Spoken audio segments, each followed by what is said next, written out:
Please listen to me now, because this is a hard thing I'm going to say to you, but it is true, and that is there's a lot of people that are not here to ascend. Recently, earthquakes in Turkey, devastation, so many people exiting at the same time. What's that about? Is it a collective soul agreement? And how do you find peace and reasoning when you look at so many people in such turmoil, countries in devastation, and so much loss? I want to talk about that because, first of all, it's in our ancestral memory. We've all been through this ancestrally, meaning we're carrying the remnants of the memory perhaps of Atlantis, the memory perhaps of Lemuria, the memory perhaps of Tiamat, the memory of so many lost civilizations. In our more modern history, we've had tsunamis, we've had earthquakes. Turkey is a great example, on a smaller scale, of course, but that still affected thousands of people. And here's the thing. As we come closer and closer to ascension, you're going to see weather anomalies getting wilder and wilder. I spoke about this in one of my YouTube videos about the 2023 predictions, and that is prepare yourself. We haven't even begun to see what's to unfold on our planet. I foresee a lot of water. I foresee a lot of, maybe it's flooding. Oh, it's so beautiful. Talking about water, let me see if I can switch my view around. I'm literally looking at the right now. Look at that. It's stormy. Isn't it pretty though, huh? Yeah, it's all gray and just beautiful. The ocean is pretty. It doesn't matter what the weather does. The ocean's always beautiful. So I foresee a lot of water, ironically, sitting here at the sea. I foresee a lot of water. And that, it could be flooding, and it could be, it could be more symbolic. Water can also be emotions and emotional overwhelm. But to me, what I'm seeing is very, very literal. And it doesn't mean to say that it's going to be now. It's from now to take place over the next maybe 3 years, 4 years, 5 years, 6 years. You're going to see massive deluges and downpours. You're going to see areas that don't normally have rain. There's going to be a lot of flooding, but that's just one thing, right? That's just flooding. It could also be tsunamis, and it could also be earthquakes, and there's so much going on because the planet is ascending. And when a planet ascends, it does what your human body is doing, which is transforming and shifting. On the very literal level, you're shifting, you're changing. You are alchemizing darkness into light, and there's an inner rumble, and I have no doubt we're going to see lots of rumbles take place upon planet Earth. So coming back to that recent earthquake that we saw, let's deal with the first question, and that is, how do we make sense of such deep loss? Well, we don't see it as loss. Now, when somebody passes away, imagine if somebody you loved passed away, and I said to you, it's not a loss. Don't worry about it. Don't see it as a loss. And that would just be a ridiculous thing for me to say. And it would be very callous and cold. And many of you know, I recently dealt with a very, very deep loss as my mom passed away a couple months back. I know grief. I know grief very, very deeply. And many of you do too. I know that. I think it's a rare person that's untouched by grief. So I'm not saying to you, doesn't matter. I'm saying to you, when we look at these mass events as a loss to the planet, we could see this very, very differently. On the very personal level, of course, there's grief. But when we look at a planetary level, what are we seeing? We're seeing a group of beings who are complete. That's what we're seeing. We have an opportunity here to celebrate, and it's easier to celebrate when there is no personal attachment, because grief is the grief for the attachment, right? It's not the being. We know that the being's fine. We know that the being's passed on to a higher realm. So when there isn't a personal attachment, it's easier to see the celebration of, wow, these beings were done, because that's the truth. Please listen to me now, because this is a hard thing I'm going to say to you, but it is true, and that is there's a lot of people that are not here to ascend. There's a lot of people, more than a lot, who are not here to ascend. And that tells you that we're going to see mass exits, group exits for the foreseeable future. And by the way, when I talk about the foreseeable future, I always get these comments, and I find it so interesting how people perceive either my information or what they're hearing in the spiritual community. Because I see comments like this. They say, oh, but what about ascension? Is ascension not going to happen anymore? Of course it is. But as I've said numerous times, I can't tell you the date. I'm not meant to tell you the date. There is no date. Imagine if there was. Maybe ascension happens tomorrow.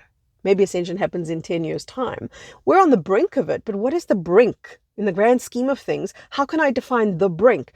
Days, weeks, months, years? I literally don't have the answer. I literally am not meant to have the answer, and therefore I don't look for it. All I know is that it's imminent.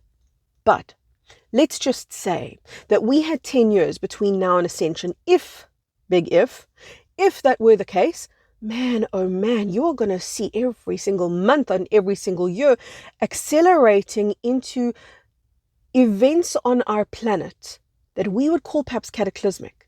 And I know people don't like it when I use that word. They say, oh, you're being so negative. This is not negativity. This is an obvious thing that happens as the planet gets lighter.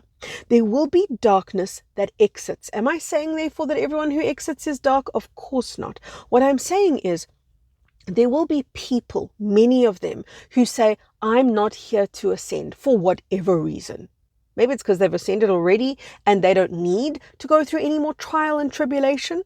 Maybe it's because we've chosen a harder path by staying here. So please don't think that an exit plan implies a lack of evolution. It certainly does not. It just means we're done. And for those who exit in mass, what you're going to find is that they have an agreement. It's kind of like family, except this isn't necessarily biological, like at the physical biological level. This is a group of souls in agreement for some kind of mass exit plan.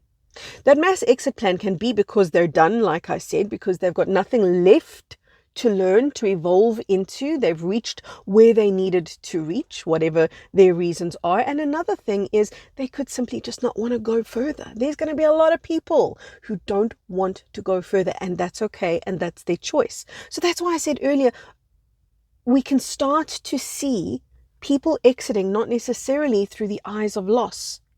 Because each and every single one of us is here to ascend. We might just all do it very, very differently. So accommodate that in your perception, but don't take this as something ominous, what I'm saying to you. Don't take this as, oh gosh, it's, the planet's doomed. It's absolutely not that at all. In fact, you're going to see more light than you've ever seen before. As people leave, what leaves with them? Their shadow. What leaves with them? Their entities. I watched this with my mom. And I've watched it with many people who've passed. I want you to understand something, and that is that every single human being alive has an ego. And every single ego has multiple attachments. And when these beings leave, their soul is purified, number one, and number two, the entities depart because they no longer have a host. And most people on the planet right now who are embodying their light, this is important, people who are embodying their light, they will not take in more entities because their light is getting brighter. When your light gets louder, not dimmer. When your light gets higher, stronger, not weaker. So please don't hide your light. Please don't shield your light. I've got 2 videos on that. The one is about boundaries and the other one is about shielding. You'll find them in, just search Kerry K shielding or Kerry K boundaries. But it's very, very important to shine out. Shine out. Let your light be seen, be known, be felt by you primarily.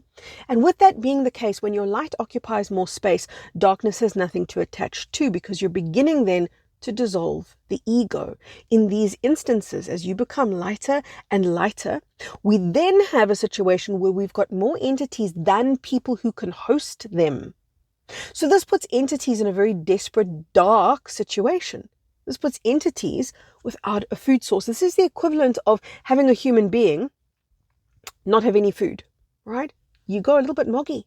You go a little bit crazy when you have nothing to fuel your body. Now, these entities do have a choice, mind you, and their choice is, I can go back home. In other words, to God, to light, which for them is a very dire choice, because it means, from the perspective of darkness, that is, it means that they will cease. to be. They will cease to be dark because they will merge once again with light. Nonetheless, they have a choice. That's an important thing to understand.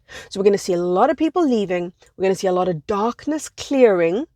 We're going to see a lot of people staying. That's going to be people like you, people like me, at least for now. Here we are. We're staying, and we're staying either because we haven't yet finished or because we've chosen to bear witness to the ascension process from the inside.